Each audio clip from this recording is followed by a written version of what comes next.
Hello friends, welcome to my YouTube channel CM Nana World. Today I explain about climate change in our earth. So let's play the video with 3D models.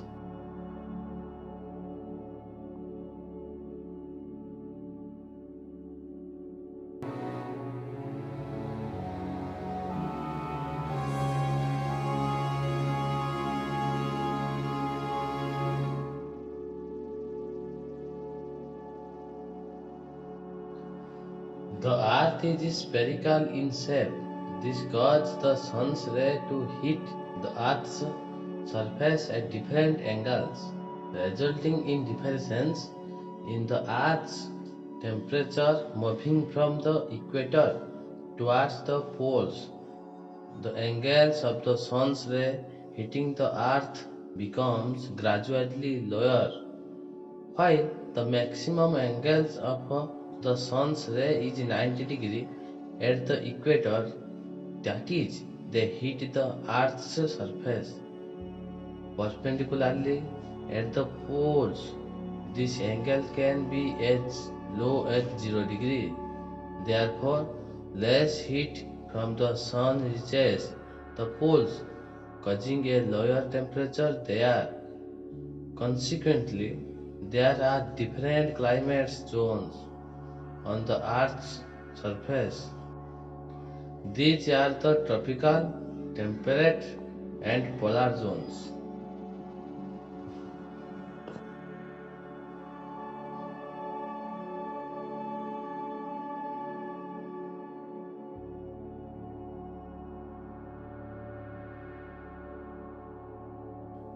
The climate of an area fundamentally affects soil property as well as the flora and fauna.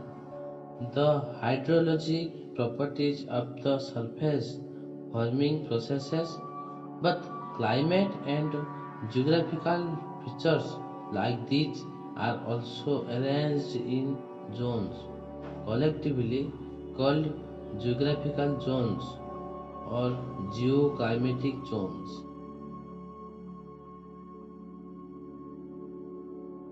Climatic elements that define the zones in the mountains change with altitude. The temperature drops and the precipitation generally increases. The elevation increases. The decreases of temperature does not only create geoclimatic zones horizontally, depending on the distance from the equator, but also vertically in the mountains. Soil, surface forming process, and flora and fauna are also arranged in zones in the mountains. This is called altitudinal zonations. The boundaries of altitudinal zones are located at different altitudes in mountains situated at different geographical latitudes. This is why the starting temperature is not the same at the base of mountains at different geographical latitudes. The lowest level within the altitudinal zones corresponds to the zone of the geographical altitude of the particular mountain, and the number of altitudinal zones depends on the height of the mountain. Mountains located near the equator at lower geographical altitudes will have the highest number of altitudinal zones.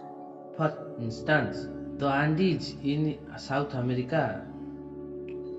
Each zone can be differentiated from the other based on the snow line, which is the lowest level where snow covers the ground all year long, or the tree line.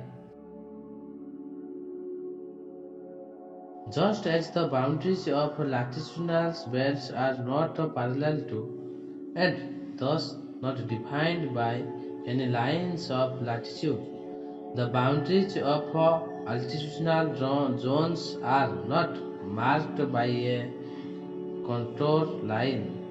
They are influenced by topography, the prevailing winds, and the aspects of the mountain slope. As the angles of the sun's ray is different at the north and south facing slopes of the mountain. Since the angles of the sun's ray hit the south facing slope at the greater angles, a larger amount of heat accumulates at a unit area. As a result, the rise in temperature is more significant on the south facing slope. The temperature of the air drops by 1 degree for every 100 meter rise in altitude.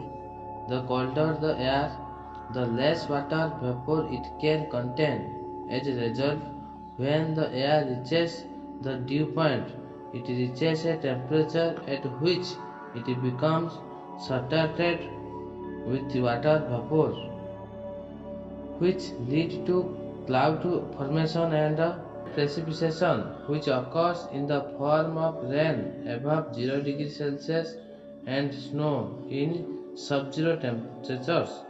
After reaching the dew point, the temperature of the rising air drops by only 0.5 degrees Celsius of every 100 meters rise in altitude, because the heat released during participation reduces the rate of cooling in the air. After the air reaches the peak of the mountain, it descends on the opposite slopes and its temperature increased by 1 degree for every 5 meters decreases in altitude.